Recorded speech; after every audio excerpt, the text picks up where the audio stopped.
Bila sebut perabot dari China, apa yang bermain di fikiran? Murah atau sebenarnya sangat berbaloi? Jom kita tanya pendapat pemilik kediaman ini.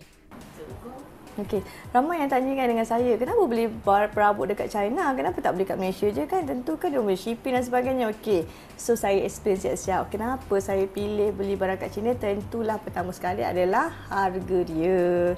Harga dia, dia punya perbezaannya lebih daripada 30%. Katalah harga sofa saya beli dekat Malaysia harga RM5,000, dekat China harga dia dalam RM3,000 lebih macam tu. So kalau tutak-tutak tambah shipping tak sampai pun RM4,000, which is saya jimat RM1,000. Tetapi berbaloi ke tidak? Kalau kita ambil 1 atau 2 unit, saya boleh katakan tidak berbaloi lah. Unless kalau kita ambil dalam satu rumah macam ni, saya ambil katil, saya ambil sofa, saya ambil rak TV dan sebagainya, itu lebih berbaloi sebab shipping tadi. Yang kedua adalah pilihan dia. Kenapa saya cakap pilihan? Contohnya kita kat Malaysia, kita kena banyak pergi cari, buat survey ke kedai.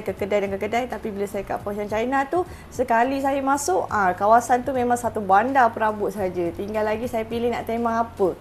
Kalau saya kata nak tema model luxury, kawasan tu memang modern saja. Jadi saya tak pening kepala, saya tinggal pilih je dan mengikut kesesuaian bajet saya. Yang ketiga adalah saya punya bajet. Contoh macam saya tadi, saya ada bajet RM1,000 saja untuk rak TV. Dia orang boleh buatkan custom untuk kita. Nak material macam mana, semua dia orang boleh buatkan. Dan lead time dia tak lama pun untuk buat, sekitar 7 ke 14 hari saja. Cuma shipping sajalah ambil masa 1 bulan. Tapi kalau macam saya tak urgent, boleh je, tak ada masalah untuk shipping tu.